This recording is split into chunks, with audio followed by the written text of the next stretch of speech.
She dropped to her knees and cried out loud. "Faith, don't you worry now." Mama wiped her nose. "What you're seeing right here are tears of joy." Things were altogether different when Jack LaLanne's physical fitness show was about to begin. Mama suddenly emerged from the bedroom, decked out in pedal pushers with a matching pixie band.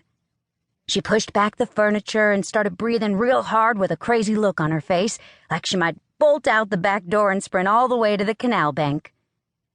Sometimes, though, it was just too much for her.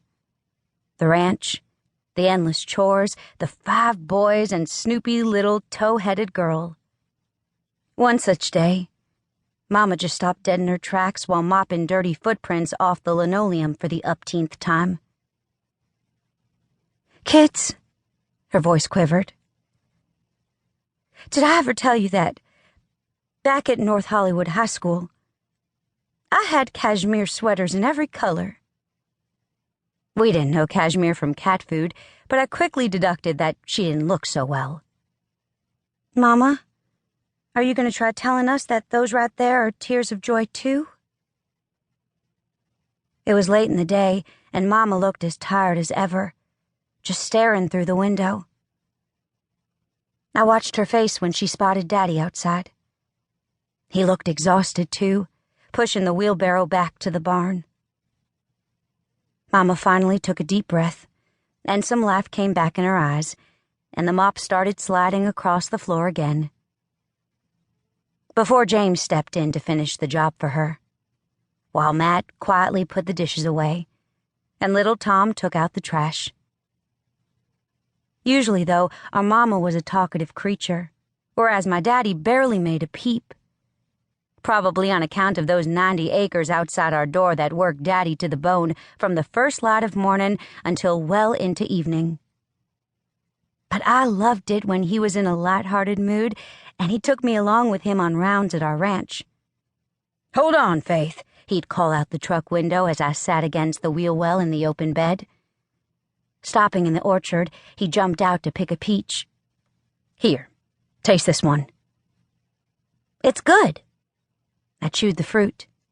"Real good." Then he shushed me quiet. "You hear that? That's the sound of growing." He and I stood under that peach tree for the longest time, just listening to a bunch of silence, until finally the train whistled by. Daddy came from North Hollywood too. Back when Mama had cashmere sweaters in every color, Daddy was pretty much wearing the same rolled-up Levi's and t-shirt every day, living in the middle of the orange groves near Lancashire Boulevard. He was from salt-of-the-earth folks, a family of ranchers, Baptist missionaries, and Sunday school teachers, with a couple car mechanics thrown in.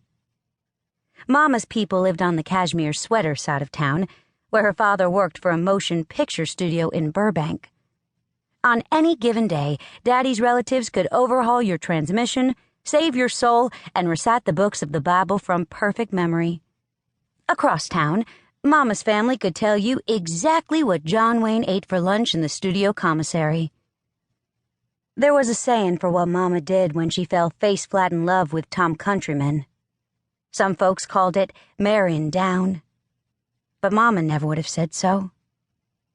After lovey-dovey vows in a hushed church full of white gardenias, she converted Baptist like Daddy, and they moved into his parents' house with only a little box of a bedroom to themselves. A few months later, a thick envelope arrived by mail, informing the Countryman clan that they were being given ridiculously short notice and absolute chicken scratch for compensation from the state of California to hereby relocate and make way for the future expansion of the Hollywood Freeway. That was when Grandpa and Grandma Countryman moved back to Minnesota. Mama and Daddy packed up their Bibles, cashmere sweaters, and Levi's and went north to Modesto to invest in a piece of the earth before it was all snatched up. Daddy never did get over the memory of those beautiful orange trees being chewed and eaten alive by the earth movers one hot summer in North Hollywood. He never stopped hating freeways either. Despite the isolation of living on a ranch out in the boonies, come Sunday mornings, our family joined a